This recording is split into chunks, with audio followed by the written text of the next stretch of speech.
Nasira nga pala yung cellphone ng ate ko, kaya eto pupunta kami sa SM Pampanga para bumili ng bago. Sakto, day off ko, kaya eto sinamahan ko na siya. Nasira kasi yung power button ng luma niyang cellphone, kaya hindi na niya ma-open. Bago kami pumunta sa Samsung, eto kumain muna kami dito sa may KFC.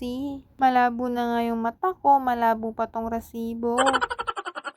Tumunog na nga yung buzzer, kaya sabi ko sa ate ko, kunin na niya yung order namin sa may counter. Nag-order nga lang pala ako dyan ng flavor shots at ganun din yung order na ate ko. Habang nagbo-voice over ako, nag-crib na naman ako sa fries ng KFC. Napansin ko pala dyan na iba yata yung shapes ng flavor shots, naging bilog. After naman namin kumain, eto nagaya na yung ate ko magtingin ng mga cellphone. Gusto sana niya dyan yung A35, ang kaso wala daw silang stock. Kaya yung nabili namin ay yung A25 na lang. Yung presyo pala ng A25 nasa 17,000 pero naka-discount kami. From 17,000 naging 15,000 na lang. Sabi ko pala dyan kay ate na nag-a-assist, lagyan na niya ng tempered glass yung cellphone. Bumili na rin pala ako ng cellphone case, ang kaso nagulantang ako sa presyo. Nasa 400 plus pala yung tempered glass tsaka yung phone case. Pero okay na rin yan para safe na yung cellphone. Gandang-ganda rin pala ako dyan dun sa pilik mata ni ate. On flick na on flick.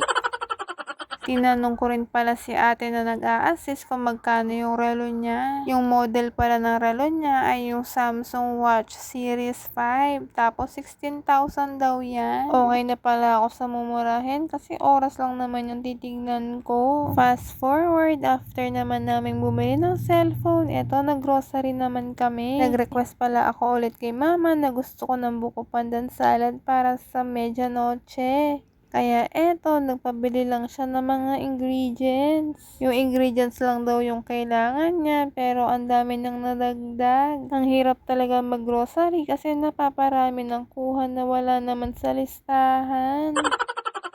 Itatry ko pala itong onion tsaka yung jalapeno na dip. Madalas kasi na binibili ko ay yung salsa, ang kaso ngayong araw hindi available. Siyempre kukuha din ako ng mga snacks na pwede kong baunin. Hindi pa nga ubos yung pillow sa bahay, kumuha na naman ako. Ano yan? Takot maubusan.